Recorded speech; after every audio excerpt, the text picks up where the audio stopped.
আসসালামু আলাইকুম, সবাই কেমন আছেন? আশা করি সবাই ভালো আছেন। তো আমার ছোটখাটো একটা ভিডিওতে আপনাদেরকে স্বাগতম জানাই। তো আজকে আপনাদের সাথে একটা বিষয় শেয়ার করার জন্য আসলাম আর কি, ছোটখাটো একটা বিষয়। তো সেটা হইতেছে যে আমাদের স্কুল লাইফটা আসলে আমাদের সবারই মানে আমরা যারা আছি আর কি, আমাদের প্রত্যেকেরই সোনালী দিনের মধ্যে স্টুডেন্ট লাইফটা হচ্ছে আপনার সবচেয়ে বেস্ট। এখন স্টুডেন্ট লাইফ বলতে আপনার হায়ার এডুকেশন এগুলা না, আমি বলতে চাইতেছি আপনার ছোটবেলার কথা। ছোটবেলায় বলতে আমি হাই স্কুল পর্যন্তই আর কি বলতেছি, যেটা মাধ্যমিক আর কি। তো এই পর্যন্ত তো আমরা সবাই জানি যে আমরা ক্লাস 1 থেকে যে 5 পর্যন্ত এটা হয় আমাদের একটা মেমোরি।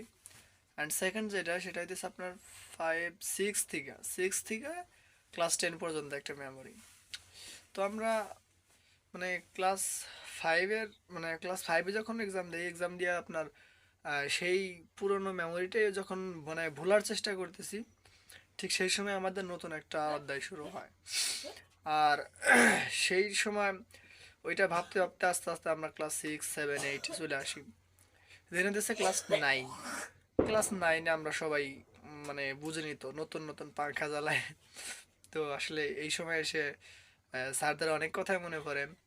তো আমার এক স্যার বলতো আর কি যে আহ, নতুন নতুন পাংখা গজাইলে যা হয় আর কি। উম, তো স্যারের কথা আজ অনেক মনে পড়তেছে। তো স্যার বলতো যে দেখো, একটা মানে উনি উই পোকার আর কি উদাহরণ দিত, যে একটা উই পোকা যখন বেশি লাফালাফি করে, যখন তার পাংখা গজায়, যখন যে বেশি উড়াউড়ি করে, আলোর দিকে ছুটে যায়, ঠিক সেই সময় সে আগুনে পড়ে মারা যায়, মানে আগুনে পড়ে যায় আর কি। ঠিক এইভাবেই আর কি তিনি আমাদেরকে বলতেন। তো বিষয়টা খুব ইন্টারেস্টিং ছিল তখন, আর কি ওরকম ভাবে বুঝতাম না কি বলে পাংখা গজায় না, ধুর মিয়া। তো স্যারদের সাথে যদিও আমরা অনেক ফ্রি থাকতাম, তারপরেও আহ, আজ তাদেরকে সত্যি অনেকটাই মিস করতেছি। তো যাই হোক, এভাবে করতে করতে তো আমাদের হাই স্কুলের জীবনটা আস্তে আস্তে শেষ হয়ে যায়।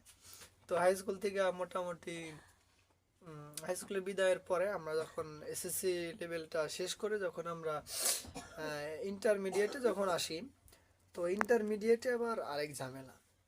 তো এখানে বুঝেনি তো মানে ই- মানে অনেক দূর দূরান্তের মানে নতুন লোকজনের সাথে আবার নতুন করে বন্ধুত্ব করতে হয়। কিন্তু এত বন্ধুদের মানে হাজার বন্ধুর মাঝখানেও কিন্তু আমার প্রাইমারি স্কুলের বন্ধুটাই সেরা। আমি এখন ইন্টারমিডিয়েট থেকেও মানে যে তাদের সাথে যতটা না আমি করতে পারি, মানে যতটা আত্মিক শান্তি পাই, তার চেয়ে বেশি শান্তি পাই হইতেছে আমার ওই প্রাইমারি স্কুলের বন্ধুদের।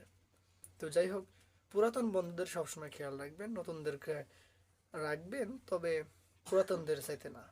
তো ভালো থাকবেন। আজকের ভিডিও পর্যন্তই। আল্লাহ হাফেজ।